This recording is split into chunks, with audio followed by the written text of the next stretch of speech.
Myntri ke Tnat ki kam Pohiing ke Sorkar Pdeng Amit Shah ula Pyniaid ya ke Jingialang plenary session jaga North Eastern Council ha State Convention Center hene kesngi. La Pdeng buram yu Amit Shah do Myntri ke Tnat donor ke Sorkar Pdeng uji Kishan Reddy ubalong ru Vice Chairman jong ke NEC.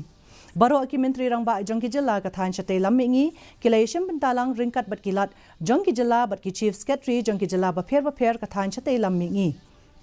Kajing ay ke action plan jong ka council na kabentaw snem 8,000 pulai apusaw ba kajing troikam jo ka NEC vision 8,000 sa punyo document ki kam jo kitnat ba kajing ay ka presentation balingkot do planning financial advisor ka NEC baru joint secretary ka donor halor kajing ay jingmut bar ki jaka ba ka NEC ka phaikmat ha ka than chate lamingi layakran ha ka ni Jingialang. Kini ki kintup ya ka investment policy ki program ki industry 4.0 nagabenta ka than chate lamingi. Kajing penklan ye ki logistic bat iki kam khaye pateng hapdeng ki than kajing shalan bat kiwe